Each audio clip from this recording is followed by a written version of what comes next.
केलं, तुम्ही त्यांना अध्यक्ष पदात केले.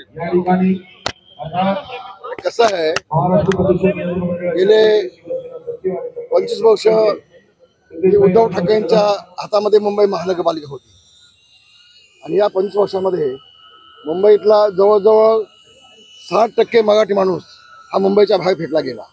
त्याला जबाबदार उद्धव ठाकरे नाही का?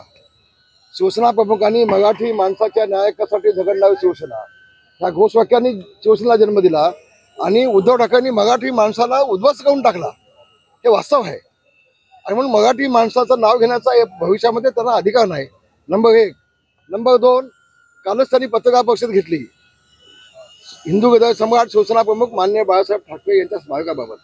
आता मला सांगा, ज्यांनी शिवसेना प्रमुखांचे विचार हे पायदळी तुडवले, ज्यांनी शिवसेना प्रमुखांच्या विचाराशीच बेईमानी केली, ज्यांनी काँग्रेससोबत जाऊन शिवसेना प्रमुखांच्या विचाराचा काळीमा फासला विचारांना, त्या उद्धव ठाकरेंना शिवसेना प्रमुखांच्या स्मारकामध्ये जाण्याचा, पाय ठेवण्याचा काय नैतिक आता अधिकार आहे का? नाही ना, नाही ना. ते कसा स्मारकामध्ये ते अध्यक्ष होऊ शकतात? आणि म्हणून मी देवेंद्र फडणवीस आणि शासनाला विनंती करणार आहे की कुठल्याही परिस्थितीमध्ये उद्धव ठाकरे यांना हिंदू हृदय सम्राट शिवसेना प्रमुख माननीय बाळासाहेब ठाकरे यांच्या स्मारकाच्या अध्यक्षपदावरून त्यांची हकालपट्टी झाली पाहिजे आणि त्या स्मारकाचा आणि उद्धव ठाकरेंचा कोणताही संबंध घाता कामा नये.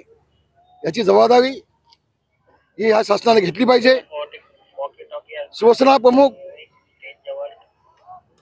जर का उद्धव ठाकरे त्या स्मारकामध्ये गेले तर शिवसेना प्रमुखांना बघणं अतिशय त्यांना दुःख होईल, त्यांच्या मनाला वेदना होतील की ज्यांनी माझ्या विचारांचीच पायदळी तुडवले, तो माझा मुलगा माझ्या स्मारकामध्ये कसा येऊ शकतो?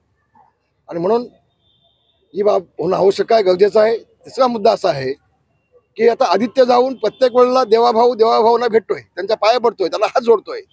उद्धव ठाकरे एवढा मोठा फुलांचा बुके घेऊन हे आता देवेंद्र फडणवीसला भेटतायत. कालपर्यंत तुम्ही तू नाही तर मी, देवाभाऊ आणि सगळं खाऊ हे म्हणणारे उद्धव ठाकरे आता काय अचानक झालं की उद्धव ठाकरेंच्या पायावर डोकं ठेवा लागले? अगं, शिवसेना प्रमुखांचा तुम्ही मुलगा आहे, त्याचं भान ठेवा, स्वाभिमान ठेवा. किती लाचारी तुम्ही पत्करणार आहात? आणि म्हणून ही पापाची पावलं उद्धव ठाकरेंनी त्याच्या मुलाची ही देवेंद्रजींनी ओळखली पाहिजे आणि त्यांना कुठं ठेवायची, कुठपर्यंत ठेवायची त्यांना, हे त्यांनी ओळखलं पाहिजे असं माझं प्रामाणिक मत आहे.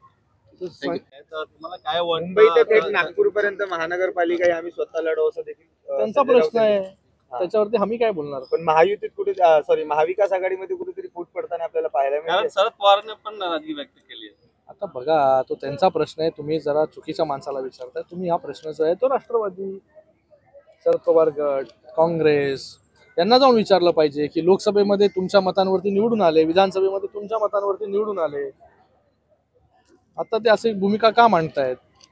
मला वाटतं तो त्यांचा प्रश्न आहे, त्यांना काय करायचं आहे. कारण की त्यांना आता कळलेलं आहे की महाविकास आघाडीमध्ये लढायचं, एकटं लढायचं. कारण की जेव्हा विचार सोडून दिले तेव्हा लोकांनी जे आहे ते तुम्हाला विधानसभेमध्ये तुमची जागा जी आहे ती दाखवून दिलेली आहे.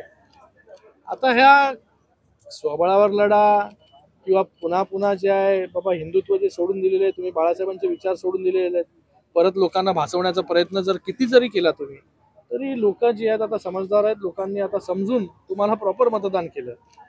खरी शिवसेना कोण आहे, खरी शिवसेनेच्या मागे कोण उभा आहे, हे लोकांनी स्वतः दाखवून दिलेलं आहे. माननीय मुख्य नेते एकनाथजी शिंदे साहेब यांच्या नेतृत्वाखाली निवडणूक झाली.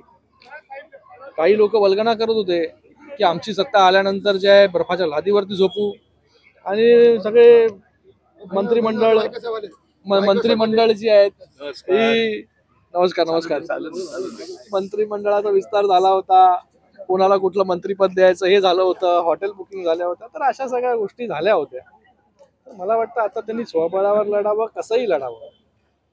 मुंबई महापालिकेमध्ये पुन्हा महायुतीची सत्ता जी आहे ती इथे